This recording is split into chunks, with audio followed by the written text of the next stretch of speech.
नमस्कार, आदाब। Crime petrol Dastak में आप सभी दर्शकों का एक बार फिर से स्वागत है। आप मेरी बात समझने की कोशिश तो कीजिए। बड़े घर में हम सब एक साथ रहेंगे, आपकी अच्छी देखभाल भी होगी। हमारी देखभाल की फिक्र छोड़ दो। हम बूढ़े जरूर हैं, पर हमारी भी अपनी जिंदगी है। तुम ये बात समझने की कोशिश क्यों नहीं करते? मैं अपना बिजनेस शुरू कर सकता हूँ, मेरे सपने पूरे होंगे इंशाल्लाह। पर बेटे, हमारे अपने भी तो कुछ सपने हैं। वही तो, आप सिर्फ अपने बारे में सोच रहे हैं, मेरे बारे में सोचते ही नहीं आप। ये बात गलत है। हमने सारी जिंदगी कुर्बान की तुम्हें इस काबिल बनाने में, और अभी हमसे उम्मीद रखते हो? कम से कम हमारी कब्र पर अपनी इमारत खड़ी मत करो। बुढ़ापा आसान नहीं है। बीमार और तन्हा बुजुर्गों को बोझ होने का खिताब दिया जाता है, पर इस बोझ को अक्सर माँ बाप होने की जिम्मेदारी से राहत मिलती ही नहीं है। बुढ़ापे के लिए बचाई गई थोड़ी बहुत पूंजी पर बच्चे अपना हक जताना शुरू कर देते हैं। एफडी तुड़वाओ, घर बेचो, गहनों की अब क्या जरूरत है। ऐसी मांगे बूढ़े बुजुर्गों के डगमगाते कदमों को और कमजोर कर देती हैं। पर बुजुर्ग अक्सर इन मांगों में छुपी दस्तक को सुन नहीं पाते हैं। उनके ना कहने से दूरी बढ़ती जाती है, नाराजगी उबलने लगती है। जुलाई 2011, मुंबई, महाराष्ट्र।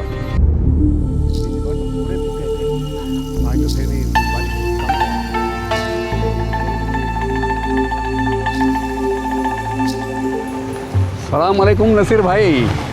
वालेकुम अस्सलाम गौड़े। अरे वाह, बहुत दिनों के बाद आप दोनों नीचे उतरे सब्जी लाने के लिए। खैरियत तो है? हाँ भाई, ऊपर वाले का रहम है। आजकल माजिद नहीं दिखाई दे रहा है। भटक रहा होगा कहीं इधर उधर। जवान खून है। कुछ मदद चाहिए तो बोलना। ज़रूर ज़रूर। वैसे हमें कोई दिक्कत नहीं, नीचे आने से टहलने से ज़रा तबीयत बनी रहती है। तो फिर से मॉर्निंग वॉक चालू कीजिए, पहले जैसा। सब लोग याद कर रहे हैं आपको। आया करेंगे। खुदा हाफिज़ गौड़े। आपका ख्याल रखना नसीर भाई। हाँ, शुक्रिया।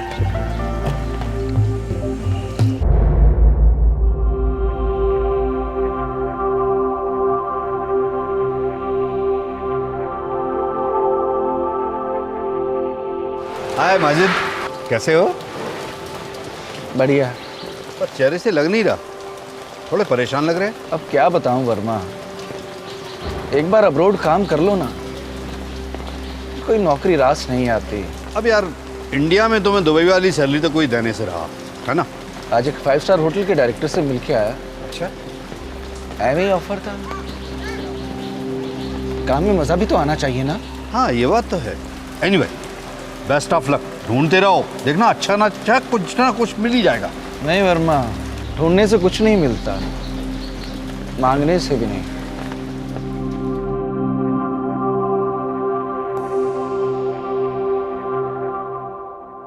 खाने के वक्त पूछना जरूरी है क्या? बिगड़ते क्यों हो माजिद? तुम आज इंटरव्यू देने गए थे ना, इसलिए पूछा कैसा रहा। बकवास रहा। क्यों? मना कर दिया मैंने, फालतू ऑफर था। अरे, दुबई वाला स्टैंडर्ड ही नहीं है। दुबई को अब 4 साल हो गए माजिद, अब कहीं ना कहीं से तो शुरुआत करनी है ना। क्यों करूं? कोई कल का ग्रेजुएट नहीं हूं मैं। 25 साल का एक्सपीरियंस है मेरा। मैं कहता हूँ अगला जो ऑफर मिले ले लो। इतने एक्सपीरियंस के बाद फटाफट सीढ़ी चढ़ जाओगे। नहीं अबू, जब तक मेरे लेवल का जॉब नहीं मिलता ना, मैं कहीं ज्वाइन नहीं करूंगा। तब तक शराब भी मत पीना, समझे? हमें प्लीज, बच्चा नहीं हूं मैं। तुम्हारा नवाज अब बच्चा नहीं रहा, दिन ब दिन बड़ा होता जा रहा है, और साथ ही साथ तुम्हारा शराब पीना भी बढ़ता जा रहा है। बच्चे सब समझते हैं। तो कौन सी रोटी भी नहीं खाने देती आप। सुकून कमाना पड़ता है बेटा, मेहनत का काम है ये। मेहनत करने से नहीं डरता हूं मैं, आप कतराते हैं मेरी मदद करने से। पता नहीं किस बात का डर है। अरे ये भद्दा सा मकान बेच के पूना क्यों नहीं चलते? मैं जैसे घर में रहेंगे वहां पे हम कुछ काम कर लूंगा अच्छा सा। मैं नवाज, आप सब साथ रहेंगे, समझते नहीं आप? हमारी उम्र का लिहाज करो माजिद मियां। इस उम्र में नए घर और नए शहर से वाकिफ होने की ना तो हम में ताकत है और ना ही फितरत। हम यही खुश हैं। जब मैं खुश नहीं हूं तो आप लोग कैसे खुश रह सकते हो? हमारे रहते तुम कभी खुशी से नहीं रह सकते। तुम अपने सारे अरमान पूरे कर लेना, जब हम नहीं रहेंगे तब समझे बेटा?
हेलो जीनत बेटा, गौड़े अंकल बोल रहा हूँ। गौड़े अंकल, आदाब, कैसे हैं आप? नसीर भाई और श्यामा भाभी आपके घर आई है? नहीं तो बेल बजाए जा रहा हूँ, लेकिन माजिद भाई के साथ कहीं बाहर गए होंगे अंकल। दरवाजे पे 4 दिन का दूध पड़ा है और अंदर से एक अजीब सी बदबू आ रही है।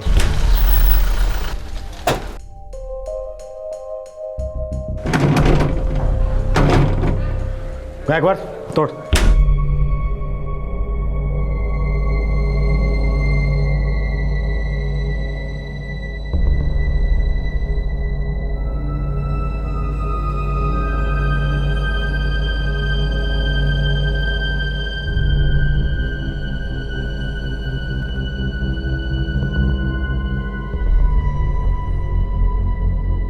और कौन रहता है यहाँ? जी, माजिद, इनका बेटा।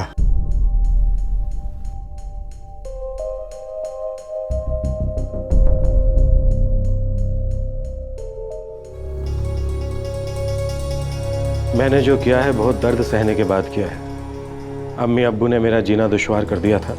मुझे डर है कि एक दिन मैं बिल्कुल लाचारी में अपने बेटे नवाज पर बोझ बन जाऊंगा। मेरी अब जीने की कोई ख्वाहिश नहीं है। नवाज, मेरी जान, पापा को माफ़ कर देना। मुझे तुम्हारी अम्मी के पास ही दफना देना। माजिद जमाल। ये माजिद का नंबर है किसी के पास? नहीं जी, वो तो सेल रखता ही नहीं था। उनकी एक बेटी है जीनत, हैदराबाद में रहती है। आपको फ़ोन करने से पहले मैंने उनको फ़ोन किया था, जल्दी मुंबई की फ़्लाइट पकड़ो। हाँ, माजिद का एक बेटा है नवाज, पूना में काम करता है। क्या काम करता है? बीपीओ शीपीओ में नौकरी करता है। उसका नंबर है आपके पास? नहीं। कोई बात नहीं, हम उसे ढूंढ लेंगे। एक बुजुर्ग जोड़े की निर्दयी हत्या हुई थी उन्हीं के घर में। ये जोड़ा पिछले 15 साल से इस फ्लैट में रह रहा था। वहां मिला था एक नोट जो उनके बेटे माजिद का सुसाइड नोट जान पड़ रहा था। तहकीकात पोस्टमार्टम से शुरू हुई। इनके सर पर काफी गहरी चोट है और उसी चोट की वजह से इनकी मौत हुई है। और पत्नी शमा जमाल? इनके दुपट्टे से ही इनके गले को घोंटा गया है। तकरीबन कब हुए होंगे ये मर्डर? दोनों मर्डर्स करीब 72 से 80 घंटे के बीच में हुए हैं। मतलब 3 दिन पहले? करेक्ट। अच्छा, अब दोनों मर्डर एक साथ हुए हैं या एक पहले एक बाद में? नहीं, दोनों एक साथ तो नहीं हुए, 2-3 घंटे का फर्क है। नसीर जमाल की मौत पहले हुई। इंटरेस्टिंग। सच कहूं तो माजिद थोड़ा सा क्रैक सा था साहब। मतलब 100% नहीं कह सकता, पर अजीबो गरीब बातें करता था। बहुत टाइम से बेकार था, उसको नौकरी नहीं मिल रही थी। नसीर भाई और श्यामा भाई बहुत परेशान रहते थे। कोई अड्डा, कोई ठिकाना जहां वो आता जाता था, कोई दोस्त वोस्त, किसी को कुछ नहीं बताता था। पिछले कुछ दिनों में तुमने कहीं आते जाते देखा उसे? नहीं साहब, माजिद को पहचानना बहुत मुश्किल है। वो यहाँ दिखता ही नहीं था। और कुछ? एक बिल्डिंग की बाई है जो उसके घर में काम करती थी। साहिब, देवा शपथ खरं सांगते, मुझे सच में कुछ भी नहीं पता है। कितने बजे जाती थी उनके यहाँ काम करने? सुबह 8:30 बजे शमा ताई और नासिर भाव के यहाँ काम करती थी। पिछले 3 दिन से जा रही थी क्या उनके यहाँ काम करने? गई थी ना साहब, 4 दिन पहले लास्ट गई थी। तब घर पर वो भी था ना। वो कौन? वो साला खड़ूस चक्र मजीद।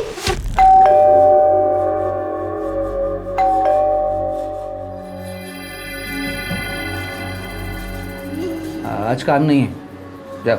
क्यों? मैम सब घर में नहीं है। बोला ना काम नहीं है। 1 हफ्ता घर बंद रहेगा, आने की जरूरत नहीं, जाओ। मुझे मैम साहब से बात करने दो साहब। उन्होंने बोला था आज पूरा दिन घर की साफ सफाई करनी है। कैंसिल सब, होना जा रहे हम लोग। 1 हफ्ता घर बंद रहेगा। साहब कुछ अजीब सा तो जरूर लगा साहब। साहब हैदराबाद से माजिद की बहन और पुणे से उनका लड़का आया है। भेज उनको अंदर। ठीक है साहब। रुकमणी भाई अब तू जा।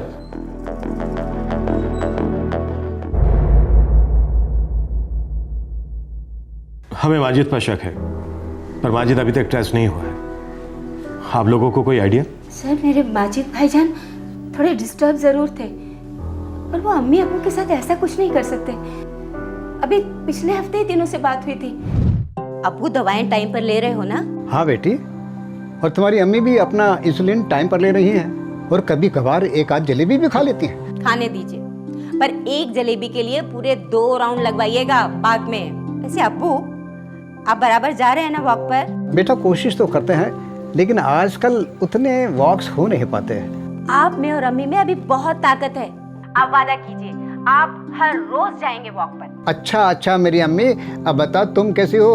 अल्लाह का करम है, सब ठीक चल रहा है। अच्छा अब्बू जरा माजिद भाई से बात करवाओ ना। अच्छा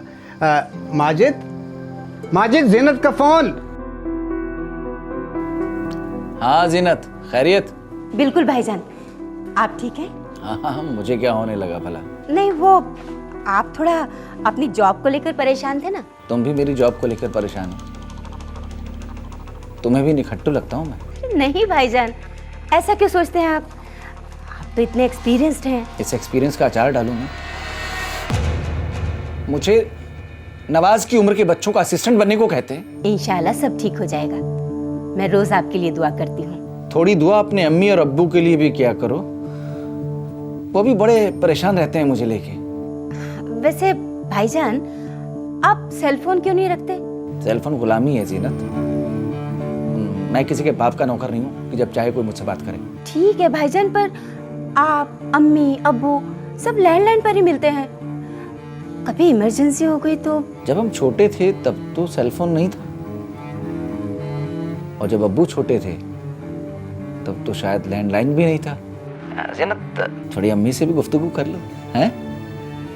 उनके पास भी 2-4 किलो शिकायतें होंगी मेरे खिलाफ। माजिद काम का न काज का, दुश्मन अनाज का, है? भाईजान तीखी बातें करते जरूर थे, लेकिन हमेशा मजाक में। वो किसी का खून कभी नहीं कर सकते। हमें ये चिट्ठी मिली है वहां से, राइटिंग माजिद की है जी। सुसाइड नोट मालूम पड़ता है।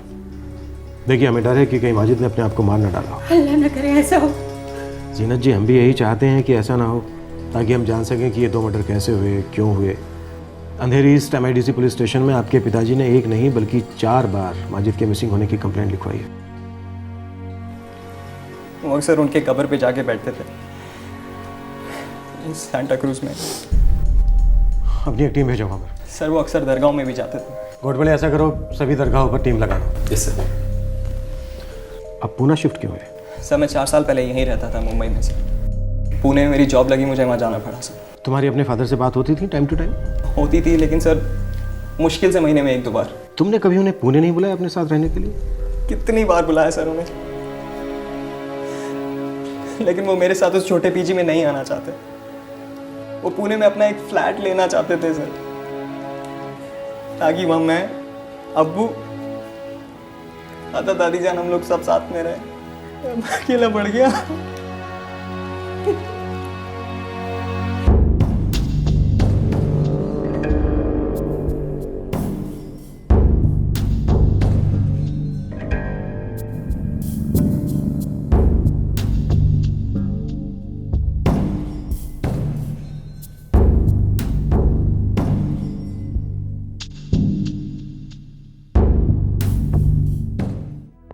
सर कब्रिस्तान में और दरगाहों पे 24 घंटे वॉच रखी जा रही है सर, पर अभी तक कोई मूवमेंट नहीं मिल रही है सर। मुझे लगता है माजिद ने अब तक सुसाइड कर लिया होगा। कोई बंदा ऐसे अपने माँ बाप को मारकर जिंदा कैसे रह सकता है सर? अच्छा अब माजिद का फोटो सभी पुलिस स्टेशन में भिजवा दो और सारे मोर्ग में भी, मुंबई और पुणे दोनों जगह। Okay sir. एक 50-55 साल का आदमी अपने बूढ़े माँ बाप को ऐसे मार डालता है, क्या चल रहा होगा उसके दिमाग में, उसके घर में?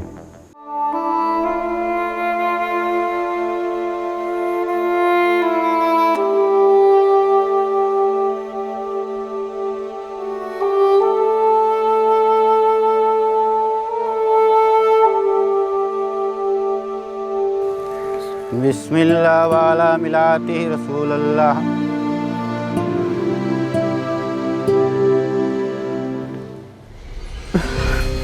फूफी,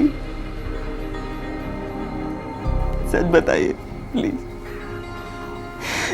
आपको लगता है कि अब्बू ने दादा दादी जान को मार डाला? खुदा न करे कि पुलिस की बात सच हो जाए। मैं जानता था अब्बू अम्मी की मौत के बाद बहुत परेशान थे। मैं कुछ नहीं कर सका उनके लिए फूफी। मैंने पुलिस को एक बात नहीं बताई। पिछले हफ्ते वो पुणे आए थे मुझसे मिलने। अबू, एक रात के लिए तो रुक जाइए मेरे साथ। नहीं बेटा, तुम पीजी हो किसी के यहाँ, एतराज होगा उन्हें। एतराज नहीं होगा उनको, मैंने उन लोगों से बात कर ली है, वो लोग माइंड नहीं करेंगे। मैं माइंड करता हूँ बेटा, मुझे अच्छा नहीं लगता। किसी की मेहरबानी से बहुत तकलीफ होती है मुझे। अच्छा ठीक है, 1 महीने बाद मेरी सैलरी इंक्रीज हो रही है, मैं यह फ्लैट रेंट पे ले लूंगा। ओके, तब आएंगे ना आप मुझसे मिलने? इंशाल्लाह हमारे पास बहुत जल्द पूना में 3 BHK होगा अपना। एक कमरे में तुम रहना, एक कमरे में तुम्हारे दादा दादी जान,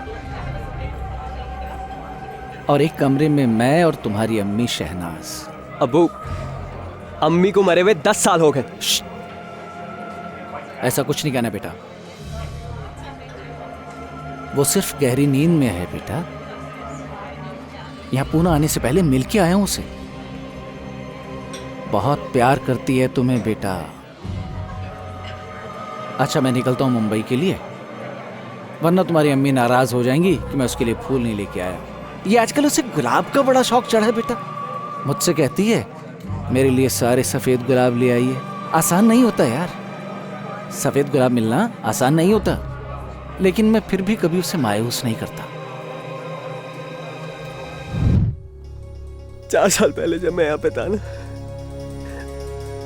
अब अक्सर अम्मी की कब्र पे जाके बैठते थे, घंटों बैठे रहते थे वहां पर, उनसे बातें करते थे,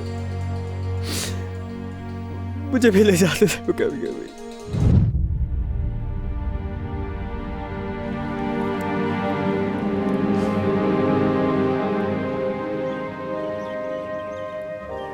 अबू चलिए, मेरे को कॉलेज के लिए लेट हो रहा है, चलिए। पहले अपनी अम्मी को किस्सी तो दो। अच्छे से करो बेटा, अम्मी नाराज हो जाएंगी।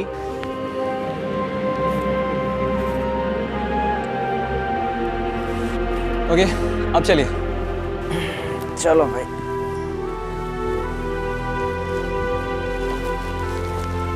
नवाज, वो बुला रही है। हाँ हाँ, पूछता हूँ। अम्मी पूछ रही हैं कॉलेज के बाद क्या करने का इरादा है। वो आपको पता है मेरे को ये सब बातें अच्छी नहीं लगती हैं। नवाज, बदतमीजी हो गई ना ये तो। अम्मी कुछ पूछ रही हैं और तुम कह रहे हो मैं जा रहा हूँ। अम्मी है तुम्हारी।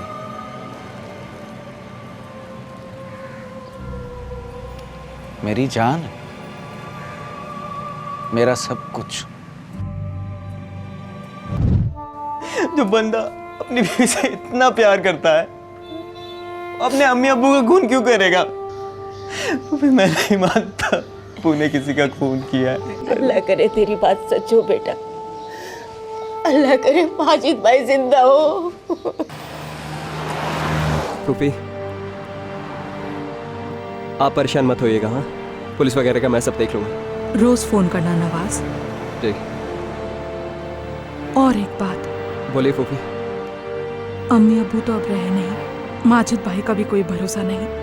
क्यों ना हम अम्मी अब्बू का फ्लैट बेच दें और उसके पैसे से तुम खुद का पूना में अपना फ्लैट खरीद लो।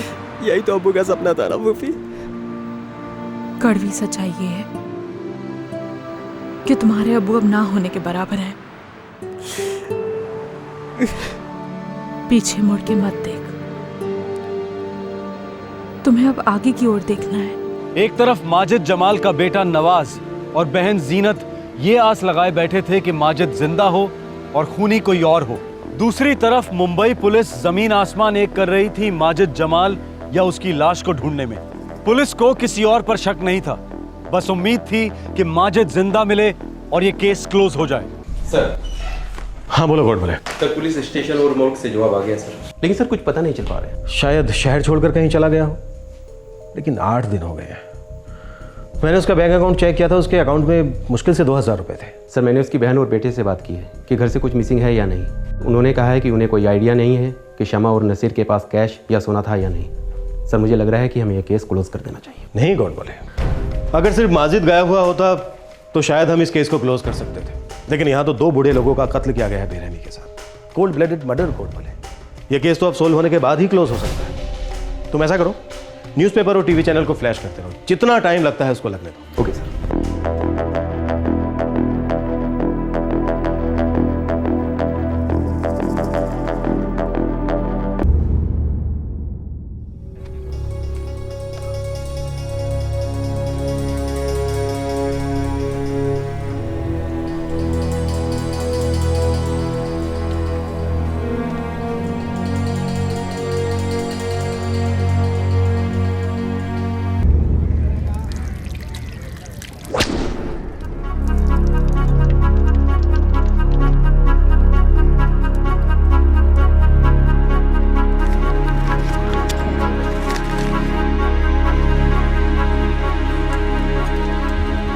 भाई साहब कितने पैसे हुए? 35 रुपए।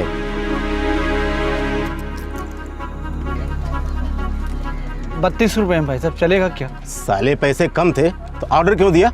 डकार गया, पैसे कम हैं। ला अब भाग ऐसे भाग।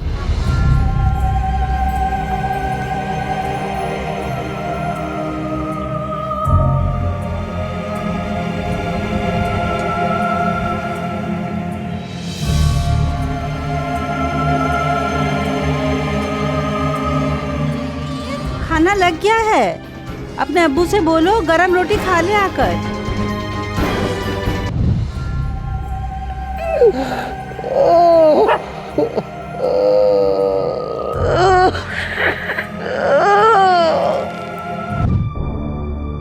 माजिद, तेरे अब्बू कहाँ हैं?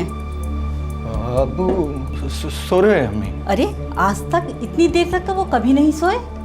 देखो जाकर कहीं तबीयत वबीयत तो खराब नहीं हो गई। नसीर, अम्मी। उठो नसीर, क्या हुआ? अब्बू शहनाज की तरह गहरी नींद में चले गए अम्मी। क्या बकवास कर रहे हो? तुमने अपनी गोलियां ली कि नहीं? चलो हटो, मुझे देखने दो। अम्मी मैं और अब्बू और मैं, हम दोनों क्या बातें कर रहे थे, बहस कर रहे थे अम्मी।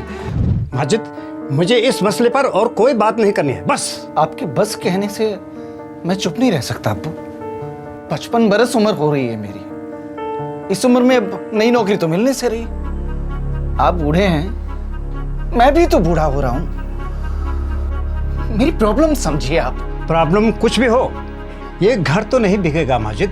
तुम्हारी अम्मी और मेरे सर की ये छत क्या मायने रखती है, तुम समझोगे नहीं। 80 लाख का ऑफर है पूना के अंदर, 3 BHK 50 के अंदर अंदर आ जाएगा। 10 लाख की मैं आपके नाम FD करा दूंगा, 10 लाख की अम्मी के नाम, और 10 लाख में मैं पोल्ट्री फार्म खोल लूंगा। सब प्लान है आपको। जब सब कुछ प्लान कर ही चुके हो तो पैसों का इंतजाम भी खुद ही कर लो। मैं और तुम्हारी अम्मी किसी नए शहर में शिफ्ट नहीं कर सकते। शहनाज से बात की मैंने अब्बू, शहनाज भी यही चाहती है। आप एक बार हाँ कर दीजिए, सब ठीक हो जाएगा। बेटा, तुम सबसे पहले अपने आप को सही करो। उस साइकियाट्रिस्ट को फोन। चुप रहिए आप। जब भी कोई काम की बात करता हूं वो साइकियाट्रिस्ट को ले आता है बीच में। अच्छा नहीं लगता है मुझे, घुटन होती है मुझे। तो तुम पुणे जाकर के नवाज के साथ में क्यों नहीं रहते? दिन रात हमको क्यों परेशान करते हो? आखिरी बार कह रहा हूं कि ये घर नहीं बिकेगा।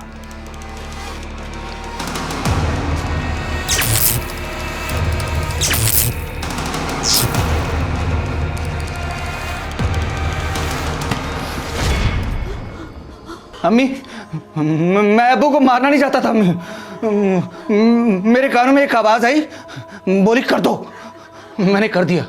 ये तूने क्या कर दिया? मैं शहनाज को बोल के आता हूँ अम्मी।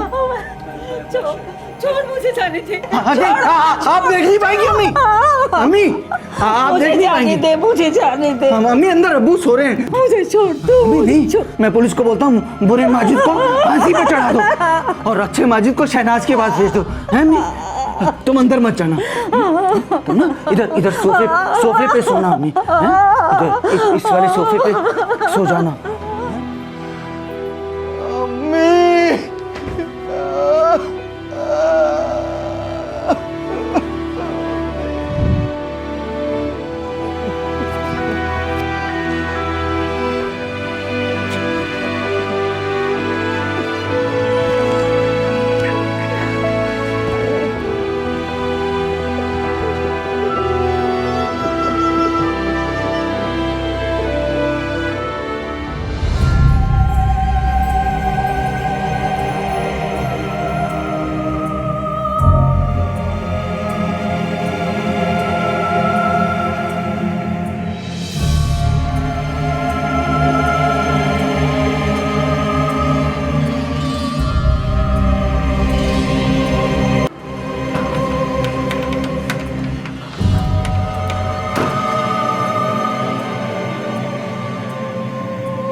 भाई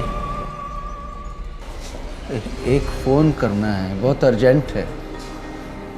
अरे आप हैं कौन और यहाँ क्या कर रहे हैं? वो किस लिए आए हैं? भाई शायद तुम नए आए हो। मैं कई सालों से इस सोसाइटी में रह रहा हूँ। मेरी सेल फोन के साथ साथ मेरी चाबियाँ भी खो गई हैं घर की। मेरा बेटा भी लेके आता ही होगा। इस कॉल के पैसे भी दे दूंगा। ठीक है, लीजिए। थोड़ा जल्दी कीजिएगा, इसमें बैलेंस कम है।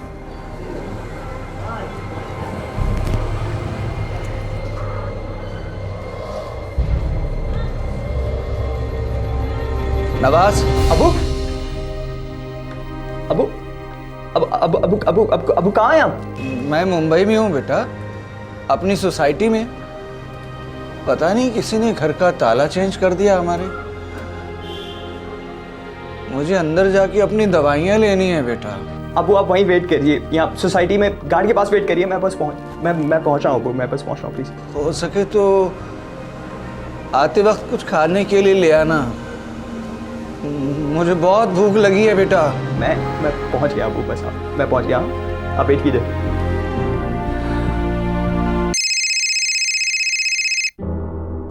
हेलो सर, मैं नवाज बोल रहा हूँ, माजिद जमाल का बेटा सर। हाँ नवाज बोलो। सर मेरे फादर सोसाइटी में सब सिक्योरिटी के पास में हैं, आप एक बार जाके देख लीजिए। वो मेरा वेट कर रहे हैं वहाँ पे सर। नवाज मुझे फ़ोन करके तुमने बहुत अच्छा किया, थैंक यू। सॉरी अब्बू, माफ कर दें।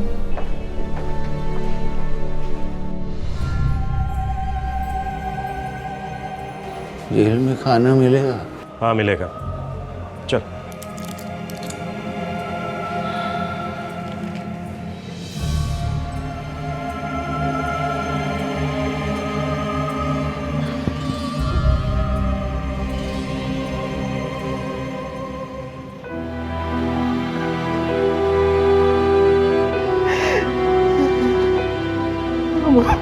मुझसे गलती हो गई अब्बू। नहीं बेटा, नहीं, गलती तो मुझसे हुई है बेटा। तुमने तो सही काम किया बेटा। अपने अम्मी अब्बू को मारना नहीं चाहता था बेटा, बस वो गुस्से में अचानक सब हो गया। साइकेट्रिक ट्रीटमेंट बंद नहीं करता ना, और दवाएं लेता रहता तो इतना पागल नहीं होता मैं। अब आप परेशान नहीं होना, सब ठीक हो जाएगा अब्बू। चुपचाप वो नौकरी ले लेनी चाहिए थी जो मिल रही थी। पैसों के लिए अपने बूढ़े माँ बाप को परेशान तो नहीं करता मैं। मुझे तो दोज़ख में भी जगह नहीं मिलेगी बेटा। आप शांत हो जाइए, सब ठीक हो जाएगा अबू। एक आखिरी ख्वाहिश है, अपने दादा जान और दादी जान की कब्र पे जाके मेरी तरफ से माफी मांग लेना बेटा, और अपनी अम्मी की कब्र पर भी जाना। अपनी अम्मी को बोलना मैं उसे कभी मुंह नहीं दिखाऊंगा।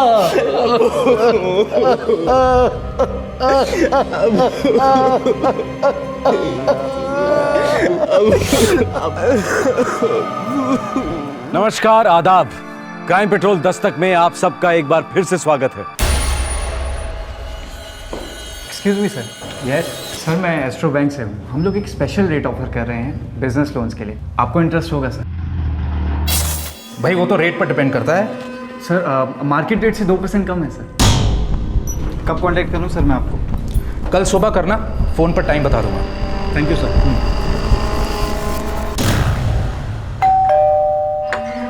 हेलो सर, कैसे हैं आप? आओ आओ अंदर आओ।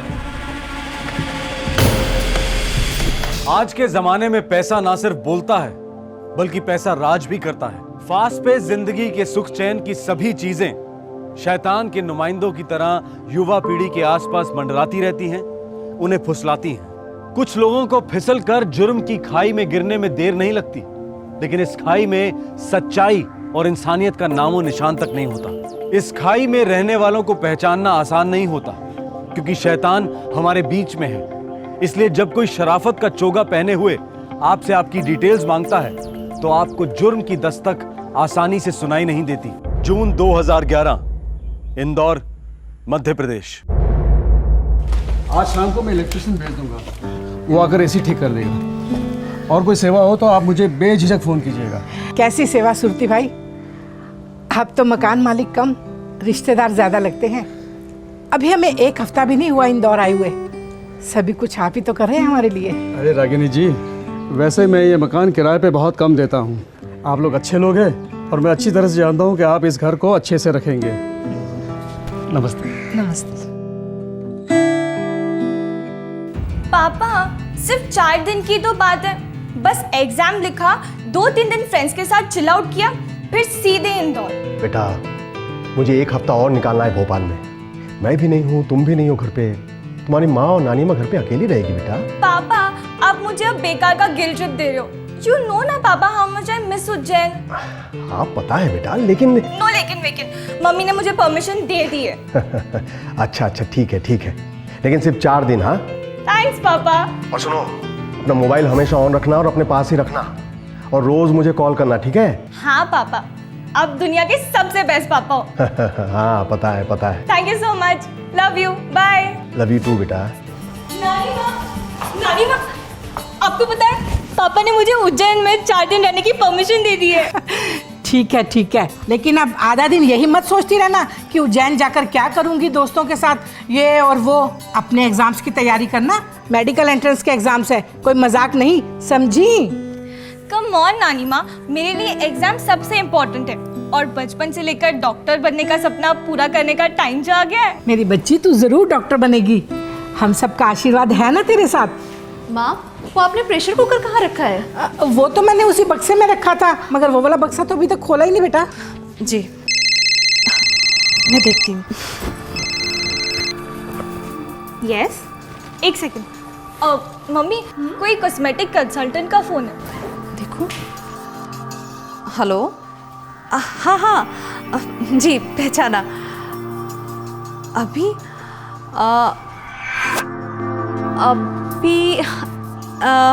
ठीक है, आप 5:30 बजे तक आ सकती हैं। वो अभी मैं थोड़ा बिजी हूँ। हाँ, 1 घंटे में फ्री हो जाऊंगी।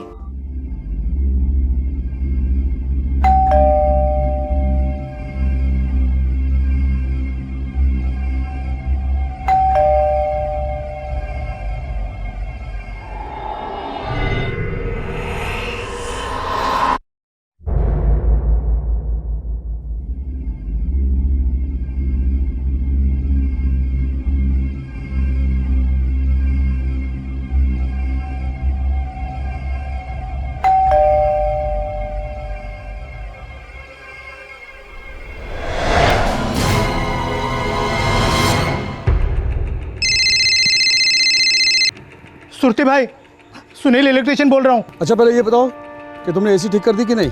ये यहाँ सब गड़बड़ हो गया है। क्या मतलब? दरवाजे के बाहर काफी खून पड़ा है। क्या?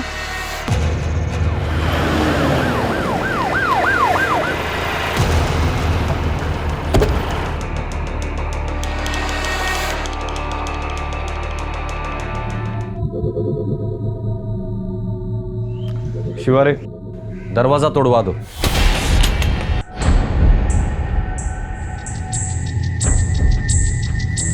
सर सारा कीमती सामान साफ किया गया है।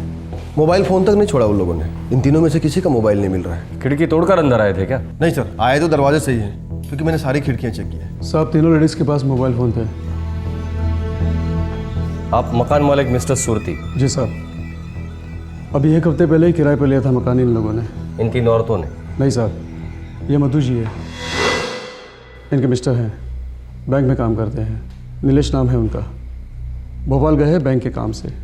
ये उनकी माँ होगी? नहीं साहब, सास है, मधु जी की माँ और ऐश्वर्या की नानी जी। कहाँ से आए थे ये लोग? उज्जैन से। नीलेश की वहाँ कुछ सालों तक पोस्टिंग थी, अभी अभी ट्रांसफ़र हुआ था यहाँ इंदौर में। नंबर है उसका? सब मैंने फ़ोन तो कर दिया है। ठीक है, फॉरेंसिक टीम का काम हो जाने के बाद तीनों बॉडीज को पोस्टमार्टम के लिए भेज दो। ये कॉस्मेटिक का सामान यहाँ पड़ा है, इस्तेमाल नहीं हुआ है। ये ट्रिपल मर्डर एक पॉश हाउसिंग कॉलोनी में इतवार को हुआ, जब ज्यादातर लोग घर में होते हैं। इस भयंकर हत्याकांड ने हर इंदौर वासी को दहशत के पसीने में भिगोकर रख दिया। मध्य प्रदेश पुलिस पर इस केस को लेकर जबरदस्त प्रेशर था, लेकिन दिल्ली अब भी काफी दूर थी।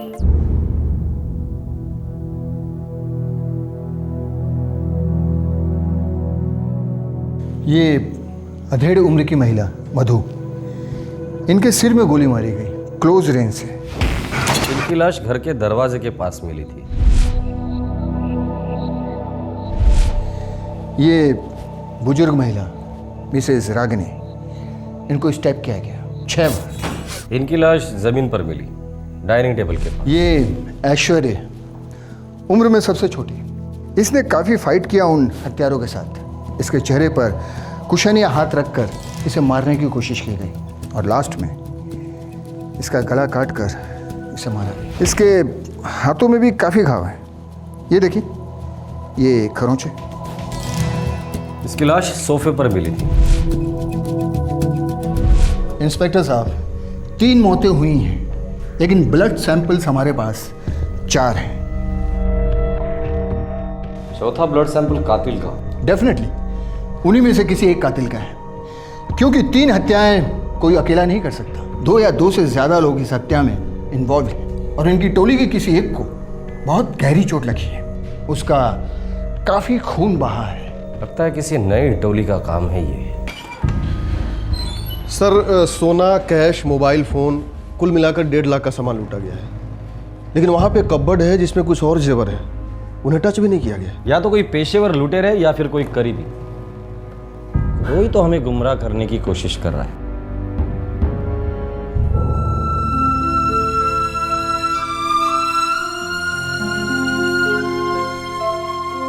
पहले सब माफ कीजिए, मैं आपकी हालत समझ सकता हूं, पर कुछ सवाल है जिनके जवाब चाहिए। जी।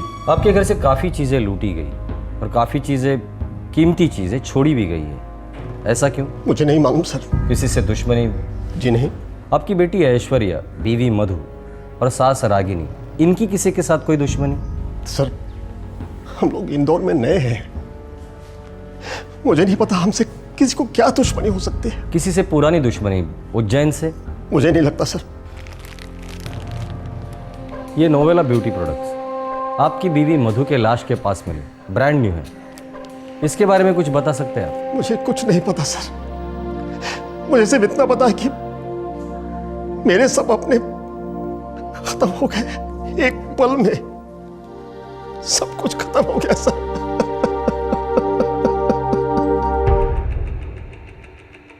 सर उज्जैन में काफी पूछताछ की, दुश्मनी वाला तो कोई भी एंगल नहीं मिला। हॉस्पिटल का क्या रिपोर्ट है? उसमें से एक हत्यारा काफी घायल हुआ था। 10 हॉस्पिटल ने पूछताछ किया सर, ऐसा कोई भी केस नहीं है। Private clinic? वहाँ पूछताछ जारी है सर। वो हत्यारा बुरी तरह घायल हुआ था, काफी खून बहा था, बिना दवा के ज़्यादा दूर तक भाग नहीं सकता है वो। सर वो जो कॉस्मेटिक्स मिले थे नोवेला ब्यूटी प्रोडक्ट्स के, वो कहाँ के? कंपनी तो मुंबई की है सर, लेकिन अपने इधर जो ग्लास्को मॉल है ना, उसमें एक है सलून, कपिल सलून, वो लोग उसके लिए मार्केटिंग करते हैं। ये ऐश्वर्या, उसकी माँ मधु और उसकी नानी रागिनी, इन तीनों में से किसी न किसी का कनेक्शन उस प्रोडक्ट से। ऐश्वर्या कुलकर्णी, मधु कुलकर्णी, रागिनी घोरपड़े। सर मैंने इन लोगों का नाम आज तक नहीं सुना और हमारे सैलून के साथ इनका कोई कनेक्शन नहीं है। लाश के पास हमें आपके कंपनी के प्रोडक्ट्स मिले, ब्रांड न्यू, जिसका प्लास्टिक कवर भी तोड़ा नहीं था। सर हम इन प्रोडक्ट्स को मार्केट करते हैं और हो सकता है उन तीनों में से इन प्रोडक्ट्स को किसी ने खरीदा हो। ठीक है, अब ये प्रोडक्ट्स बेचती कैसे? हमारी सेल्स टीम है जो कुछ दुकानों को टारगेट करती है और कुछ हाउसवाइफ्स को। पूरी टीम की लिस्ट चाहिए अभी।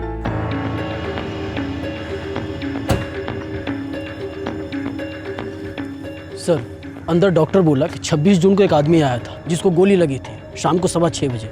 लगभग 25 साल का होगा। उसका नाम, पता कुछ? सॉरी इंस्पेक्टर, ब्लीडिंग इतनी ज़बरदस्त हो रही थी कि कुछ भी पूछने का टाइम ही नहीं मिला। अरे ये तो बहुत सीरियस है, कैसे हुआ ये? वो जी एक वो गोली छूकर निकल गई। गोली? जी। फिर तो ये पुलिस केस है। हाँ मैं अभी थाने जा रहा हूँ, आप प्लीज़ पहले इसका इलाज कीजिए। मैं इतनी जल्दी मरना नहीं चाहता हूँ, मैं खो नहीं दे सकता डॉक्टर साहब प्लीज़। देखो अगर तुम पुलिस को इन्फॉर्म नहीं करोगे तो मैं करूँगा। डॉक्टर साहब मैं सीधा थाने ही जा रहा हूँ और इंस्पेक्टर को लेके सीधा आपके पास आऊँगा। वो यहाँ आके आपकी स्टेटमेंट ले लेंगे कि आप इसे इलाज करवाए।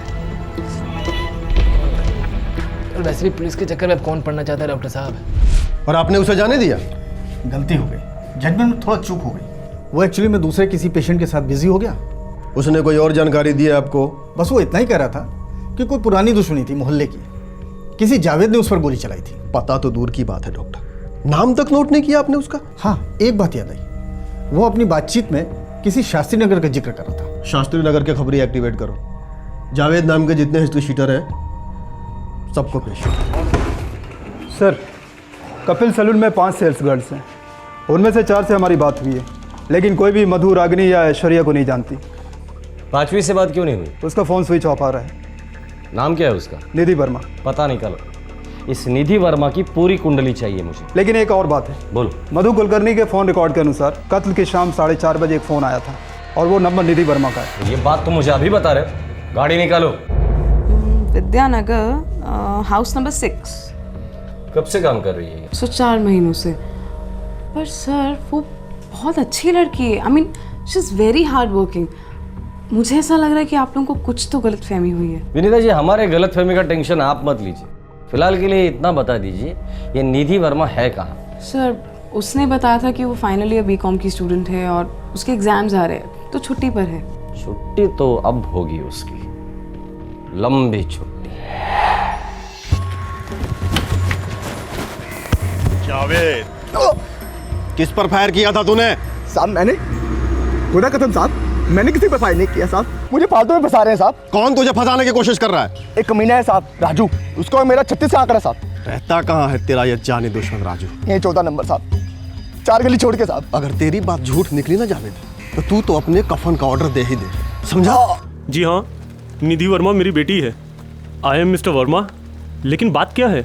निधि कहाँ है? निधि एग्जाम देने गई है, लेकिन बात क्या है? उसका सेल फोन बंद है। एग्जाम हॉल में सेल फोन अलाउड नहीं है। वर्मा जी कल शाम से उसका फोन बंद है। अरे तो पढ़ने में बिजी रही होगी। एग्जामिनेशन हॉल कहाँ है? बेतमा कॉलेज। ठीक है, लेकिन अब तो बताइए बात क्या है? जैसे ही मुझे पता चलेगा सबसे पहले मैं आप ही को आकर बताऊंगा वर्मा जी, तब तक थोड़ा हिम्मत से काम लीजिए। कोई बुरी खबर है? जी नहीं, शायद बहुत बुरी खबर है। सर राजू मेरा भाई है। तो तुम्हारा ये भाई राजू अभी कहाँ है? सर नहीं पता। सर वो कभी भी बताकर नहीं जाता। उसका हाल ही में लिए हुआ फोटो और सेल नंबर दो।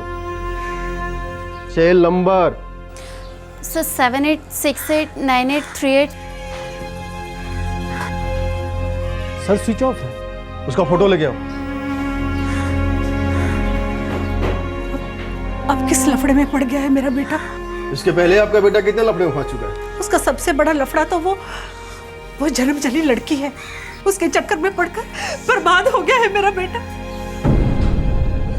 कौन है वो लड़की? क्या नाम है उसका? सर उसका नाम निधि वर्मा है। बहुत ओवर स्मार्ट बनती है सर, और मेरे राजू भैया को उसी ने अपने कंट्रोल में कर रखा है। सर ये राजू हिस्ट्री शीटर लगता है, उसके फोटोग्राफ मैंने सारे पुलिस स्टेशन में बांट दिया है, जरूर इन्वॉल्व होगा वो लड़की निधि वर्मा, वो भी इस केस में इन्वॉल्व होगी। सर, निधि Verma.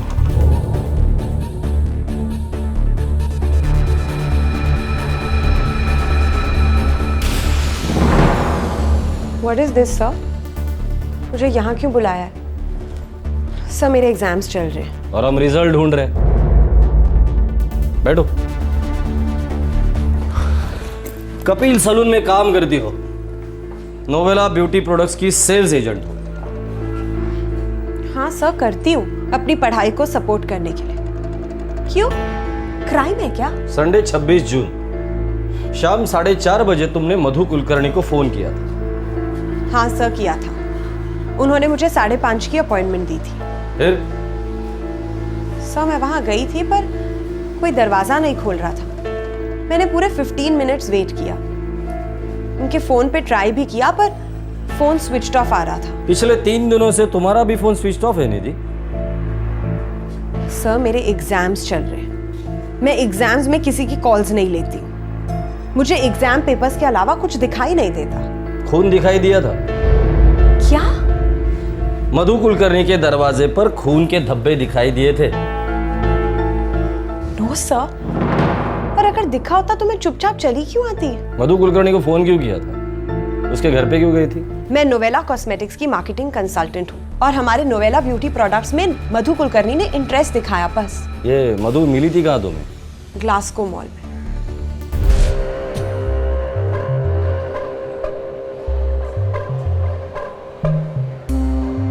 Excuse me ma'am. Ma'am, क्या आपके पास 2 मिनट है? बोलो। मैम, आप ब्यूटी प्रोडक्ट्स इस्तेमाल करती हैं ना? सॉरी, मुझे इंटरेस्ट नहीं है। मैम, आपके प्रोडक्ट्स अच्छे नहीं हैं। आपके फेस पे साफ साफ दिखाई दे रहा है, इसीलिए आपको इंटरेस्ट नहीं है।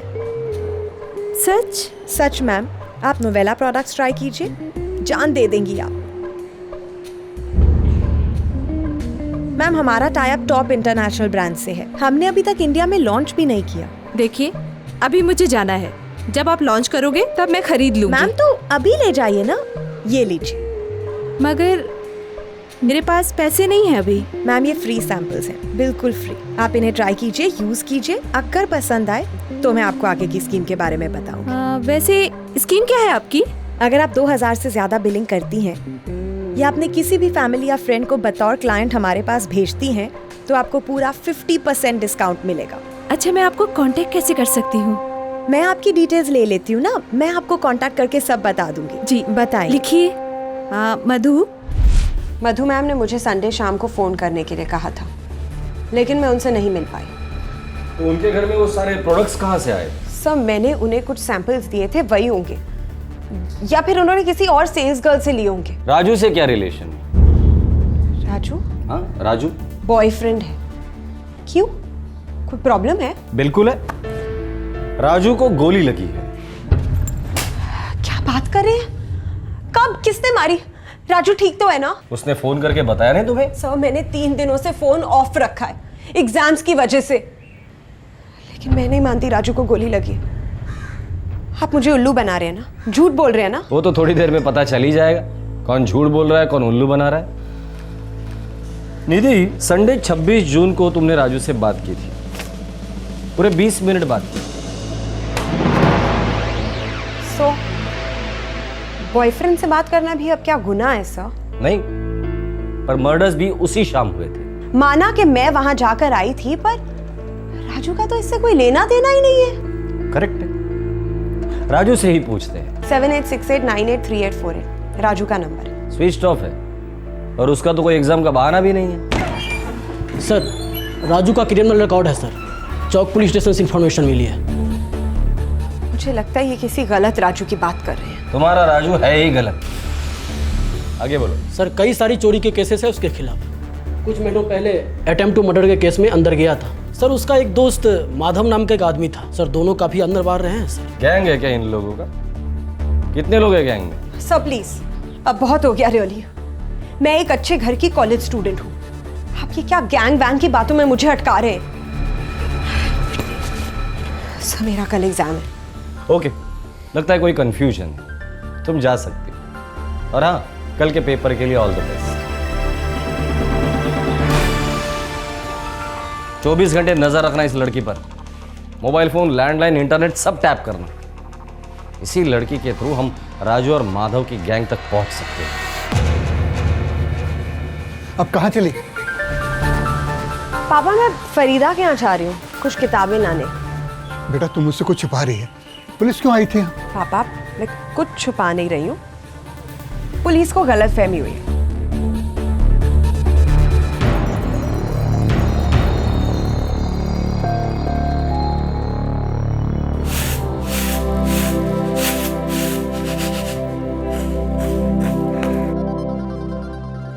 रुक जा, एक कदम भी आगे रखा ना तो टांगे तोड़ दूंगी तेरी, डायन कहेंगी। मुझे तुम्हारे मुंह नहीं लगना, मैं तुम्हारे गले पड़ने नहीं आई हूँ, बस राजू के कपड़े लेने आई हूँ। कहाँ मेरा राजू? खा गई उसे? डस गई क्या? तुम राजू की माँ हो इसलिए कुछ बोलूंगी नहीं, लेकिन ठीक है तुम्हारा राजू, मैं ख्याल रख रही हूँ उसका। अरे तेरे साथ रहेगा तो कैसे ठीक रहेगा वो? हाँ, छोड़ क्यों नहीं देती उसे? किसी और को क्यों नहीं पकड़ लेती? निधि, तू इसी वक्त यहाँ से निकल जा, वरना मैं पुलिस को फोन करूंगी। ओह, पुलिस? मैं अभी वहीं से आ रही हूँ, तो धमका मत। राजू भैया के एक भी कपड़े को अगर तूने हाथ भी लगाया ना तो मैं तेरे हाथ काट के रख दूंगी। लो क्लास हो, लो क्लास ही रहोगे, ठीक है? मैं राजू के लिए नए कपड़े खरीद लूंगी, लेकिन एक बात याद रखना कि ये जो 4 पैसे कमा के राजू दे रहा है ना, वो पता है किसकी वजह से? मेरी।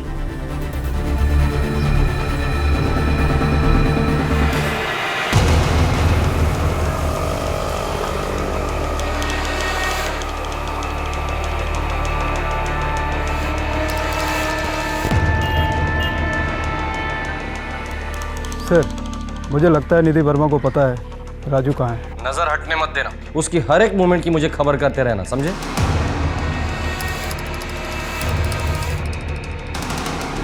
काका और थे।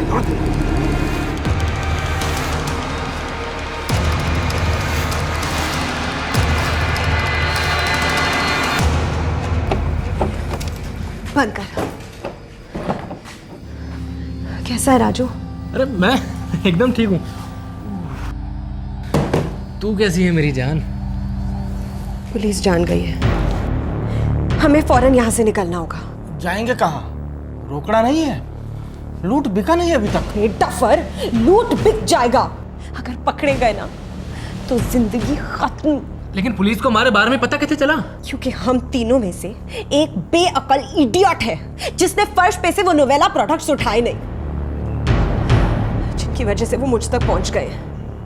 और पता नहीं कैसे उन्हें तुम्हारी इंजरी के बारे में भी पता चल गया है। मतलब खेल खत्म? तुम ये बताओ करना क्या है? तुम दोनों बस फौरन यहाँ से निकलो, ठीक है? पुलिस को मैं संभाल लूंगी।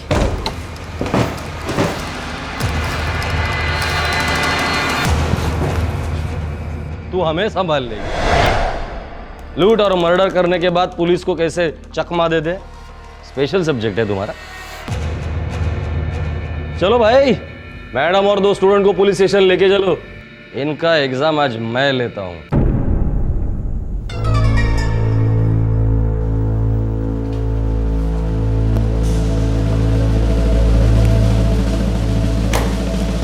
रेडी? तो मैडम एग्जाम शुरू करें।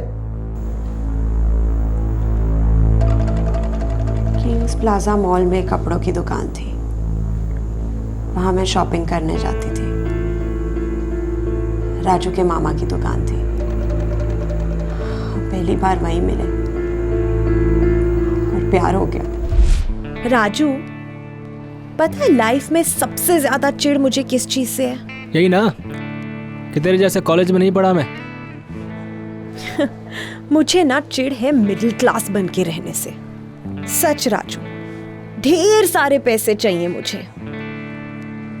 देख, सीधा सा फंडा है, या तो सीधे साधे रास्ते से कमाई करो, या जो मेहनत कर रहे हैं उनका पैसा लूट लो। सेकंड ऑप्शन सही ऑप्शन है।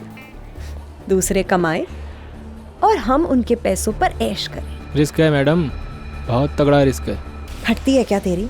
हाँ, वैसे तो बड़े डींगे मारता है, पता है कितनी बार जेल गया हूँ, ये वो। देख, मेरी फटती नहीं है, मैं बस इतना चाहता हूँ कि तू इन सब चक्कर में अपनी लाइफ ना बर्बाद कर बैठे। यार बर्बाद करने के लिए लाइफ है ही कहाँ। मान ले मेरी बात, यह काम तेरे लिए नहीं है। ए हीरो, तू ना जानता नहीं है मैं चीज क्या हूँ, समझा? मैं बस इतना जानता हूँ कि तुझसे बहुत प्यार करता हूँ। मैं रानी बना के रखना चाहता हूँ तुझको, रानी। तो रानी की तरह हीरे जेवरों में तौल देना मुझे मेरे राजा। किंग साइज जिंदगी जिएंगे दोनों। King size. राजू और माधव जेल में मिले। वो पहले से चोरी और लूट में माहिर थे। हमने अमीर लोगों को निशाना बनाना शुरू किया, कभी मॉल्स के बाहर, कभी एटीएम्स के बाहर। Excuse me sir. Yes sir, क्या मैं आपके 2 मिनट ले सकती हूँ? सर, मैं निधि वर्मा हूँ, एस्कॉर्ट बैंक। हमारे पास एक एक्सीलेंट पर्सनल लोन स्कीम है। इसके पहले कितने खून किए तुम लोगों ने? नहीं सर, हमने आज से पहले कभी कोई खून नहीं किया सर। वो गलती से हो गया सर खून। सच बोल रहा है ये सच है। हमारा इरादा सिर्फ कुलकर्णियों को लूटने का था। सॉरी, मुझे इंटरेस्ट नहीं है। मैम, आपके प्रोडक्ट्स अच्छे नहीं हैं। आपके फेस पे साफ साफ दिखाई दे रहा है, इसीलिए आपको इंटरेस्ट नहीं है। सच? सच मैम। आप नोवेला प्रोडक्ट्स ट्राई कीजिए, जान दे देंगी आप। अच्छा, मैं आपको कांटेक्ट कैसे कर सकती हूँ? मैं आपकी डिटेल्स ले लेती हूँ ना, मैं आपको कांटेक्ट करके सब बता दूंगी। जी लिखिए। मैंने आपसे झूठ कहा था। मैंने मधु को कोई सैंपल्स नहीं दिए थे, सिर्फ एक अपॉइंटमेंट लिया था। मैंने कुलकर्णी फैमिली का पूरा बैकग्राउंड निकाला था।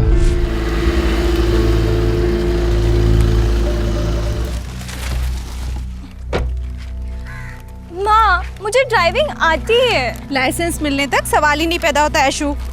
और देखो, मुझे बातों में मत फंसाओ। हाँ नानी माँ, अपनी बेटी को समझाइए ना, ऐसा नहीं करते। इतनी सख्ती से बच्चों के साथ कोई पेश आता है?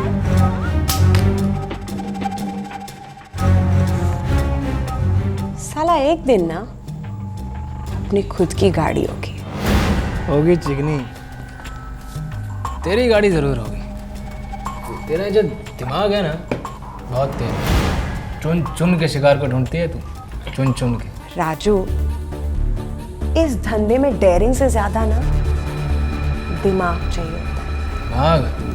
करेक्ट। अच्छा, ये कुलकर्णी लोग अभी अभी शिफ्ट हुए हैं, घर का मर्द भी शहर में नहीं है। अच्छा है, तो इस संडे को कुलकर्णियों का घर साफ करेंगे। तो इस बात पे चीयर्स। चीयर्स। चीयर्स। 26 जून 2011 रविवार की दोपहर थी। आसपास के घरों में ज्यादातर लोग खाना खाकर गहरी नींद में थे, लेकिन ऐश्वर्या, एक होनहार स्टूडेंट, अपने मेडिकल एग्जाम्स की पढ़ाई में लगी हुई थी।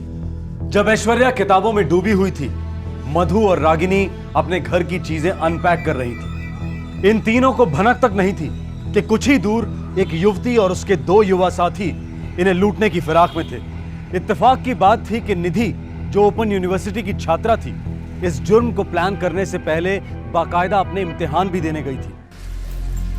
निधि बेटा, एक सेकेंड, ये खा के तो जाना। ऑल द बेस्ट बेटा। ऑल द बेस्ट बेटे, दिल लगा के एग्जाम देना। डोंट वरी पापा, इकोनॉमिक्स मेरा फेवरेट सब्जेक्ट है। हेलो मैम, मैं निधि बोल रही हूँ नोवेला कॉस्मेटिक्स से। एक सेकंड। मम्मी, कोई कॉस्मेटिक कंसल्टेंट का फोन है। देखो। हेलो मैम, क्या आज शाम को मैं आपके घर आ सकती हूँ?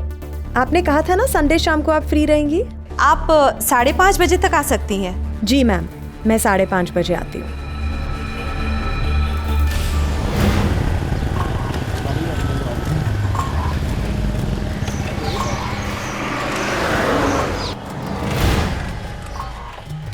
इस खतरनाक बाइक का जुगाड़ किया कहाँ से बे तूने? अब जोन से पहली बाइक दिखी, उठा ली।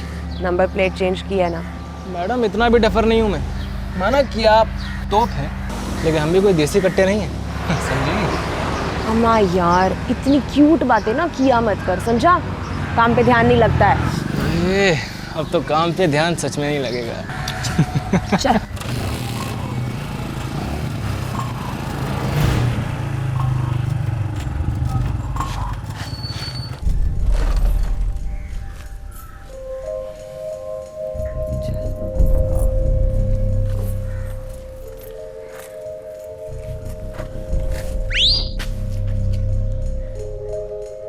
ए, पागल है क्या? सोच रहा भी मत, गाड़ी उठाई ना 100% पकड़े जाएंगे। चला जल्दी कर।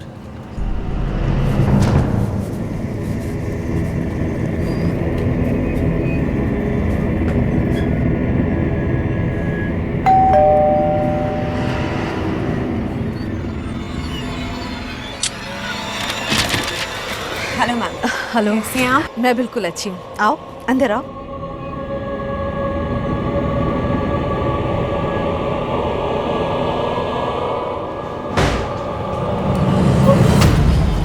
ये लोग कौन है दीदी? मैम अब जितना चुप रहेंगी ना उतना अच्छा होगा, समझी? चलो।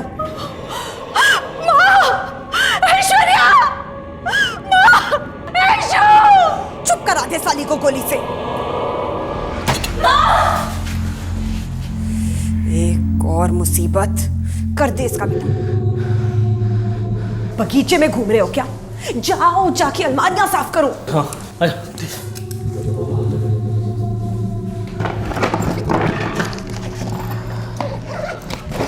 कमरा और बाकी है। रहने दो, से बहुत देर हो जाएगी। अभी बहुत और बकरे हमारा इंतजार कर रहे हैं। चलो चलो। उन तीनों का मारने का बिल्कुल इरादा नहीं था, बस हड़बड़ा गए और हो गए। अपने साथ भरा पिस्तौल और चाकू लेकर गए थे और कहते हो सिर्फ लूट का इरादा था? हाँ, सिर्फ लूट का। लेकर जाओ इन्हें। यकीन नहीं होता कॉलेज की पिद्दी सी लड़की इस खूंखार गैंग की लीडर हो सकती है। देखिए, कोई बहुत बड़ी गलती हुई। हमारी बेटी निधि ऐसी नहीं है। अरे फर्स्ट क्लास मिलता है उसको हर एग्जाम में। वो तो हमारी मजबूरी है कि आगे पढ़ाने की हैसियत नहीं थी हमारी। अब आप ही बताइए, ऐसी लड़की कभी लूटपाट खून खराबा कर सकती है क्या? मेरे बेटे को बर्बाद करने वाली एक ही लड़की है और वो है निधि वर्मा। वो जड़ है, उसी ने मेरे भाई का दिमाग खराब कर डाला है। अरे मेरा बेटा तो सुधर रहा था, एक अच्छी सी लड़की से सगाई भी हो गई थी उसकी, पर इस निधि वर्मा ने इसने आके पता नहीं क्या डोरे डाले मेरे बेटे पर।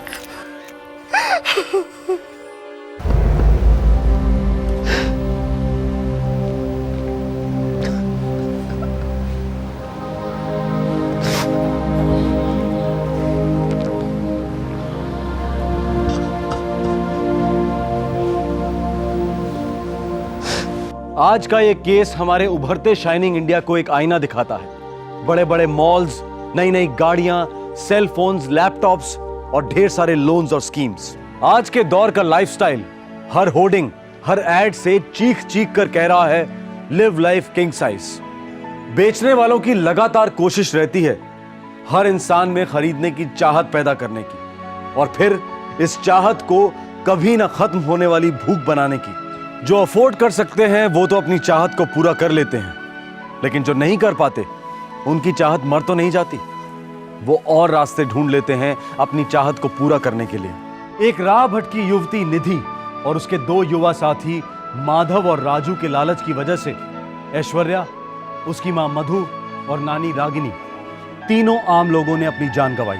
निधि की चिकनी चुपड़ी बातों से मधु को अपने साथ होने वाले जुर्म की दस्तक मिल पाना शायद बहुत ही मुश्किल था। ऐसे वाकयात किसी भी आम इंसान के साथ हो सकते हैं। आज के इस केस में सिर्फ 3 जानें ही नहीं गईं, बल्कि ईमानदारी, संयम और मेहनत करने की फितरत का कत्ल भी हुआ है। आपसे फिर मुलाकात होगी, तब तक अपना ख्याल रखें, सुरक्षित रहें। जय हिंद। इस तरह के और भी एपिसोड देखने के लिए हमारे चैनल को सब्सक्राइब करें और बेल आइकन दबाना ना भूलें।